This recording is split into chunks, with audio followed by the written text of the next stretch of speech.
Got my girls on speed dial, Friday night is calling. Pour a little something special, no, we're never stalling. Skip the wine, skip the beer, we know what we like. Hands and Steve's got the good stuff, and it's served up right. He's bespoke, he's craft, he's Niagara's finest. Fresh and sell it, baby, his reviews are the highest. Raise your glass to Handsome Steve. Sip it slow, you won't believe how the good life's meant to taste. Not a single drop to waste. Living, loving, feeling free. This is how it's meant to be. Raise your glass, come on, receive one more round from Handsome Steve. Raise your glass to Handsome Steve. Oh, it's slow, you won't believe how the good life's meant to taste. Not a single drop to waste. Living, loving, feeling free. This is how it's meant to be. Raise your glass, come on, receive one more round from Handsome Steve. The Seminologist Stable.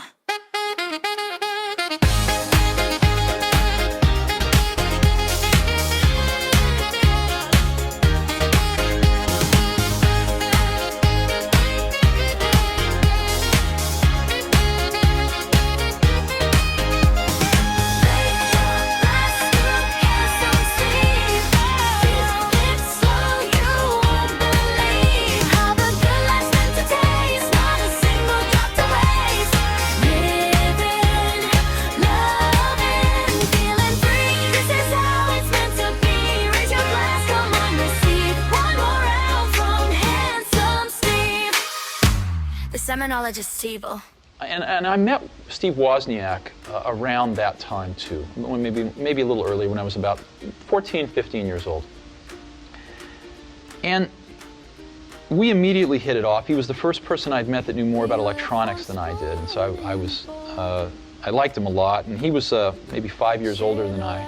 He'd gone off to college and gotten kicked out for pulling pranks, and was living with his parents and going to Deanne's of the local junior college. So we became fast friends and started doing projects together. We read about the story in Esquire magazine about this guy named Captain Crunch, who could supposedly make free telephone calls. You've heard about this, I'm sure. And we were captivated. How could anybody do this? And we thought it must be a hoax. And we started looking through the libraries, looking for the secret tones that would allow you to do this. And it turned out we were at Stanford Linear Accelerator Center one night, and way in the bowels of their technical library, way down at the last bookshelf, in the corner bottom rack, we found an AT&T technical journal that laid out the whole thing. And it's another moment I'll never forget. When we saw this journal, we thought, my God, it's all real. And so we set out to build a device to make these tones. And the way it worked was, you know when you make a long distance call, you used to hear doo-doo-doo-doo-doo-doo right in the background? They were tones that sounded like the touch tone you could make on your phone, but they were different frequencies, so you couldn't make them. It turned out that that was the signal from one telephone computer to another, controlling the computers in the network. And AT&T made a fatal flaw when they designed the original telephone network, digital telephone network, was they put the signaling from computer to computer in the same band as your voice, which meant that if you could make those same signals, you could put it right in through the handset. And literally, the entire AT&T international phone network would think you were an AT&T computer. So after 3 weeks, we finally built a box like this that worked.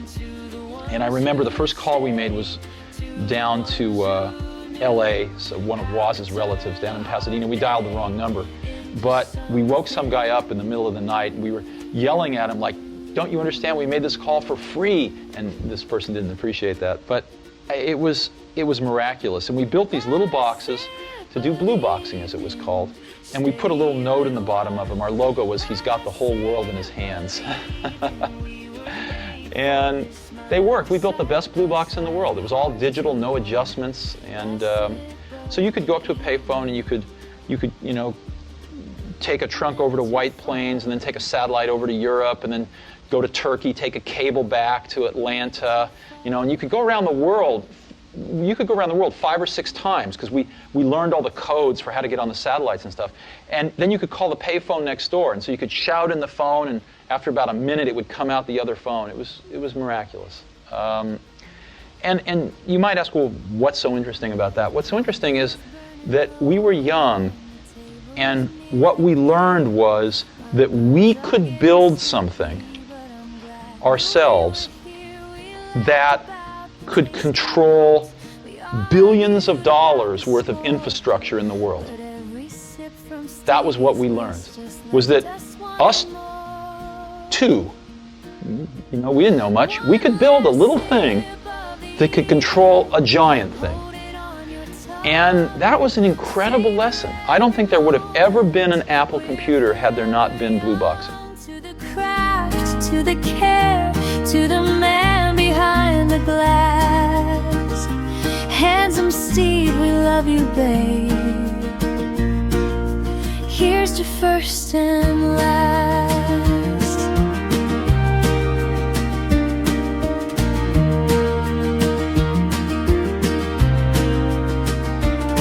Some girls like their rosé, some girls like their red.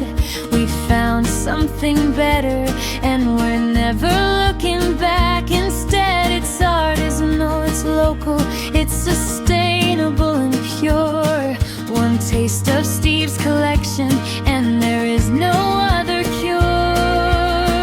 One last sip of the evening, let it linger slow. Thank you for the memories, it's time for us to go. To the craft, to the care, to the love in every pore. Handsome Steve, good night, my dear. We'll be back for more.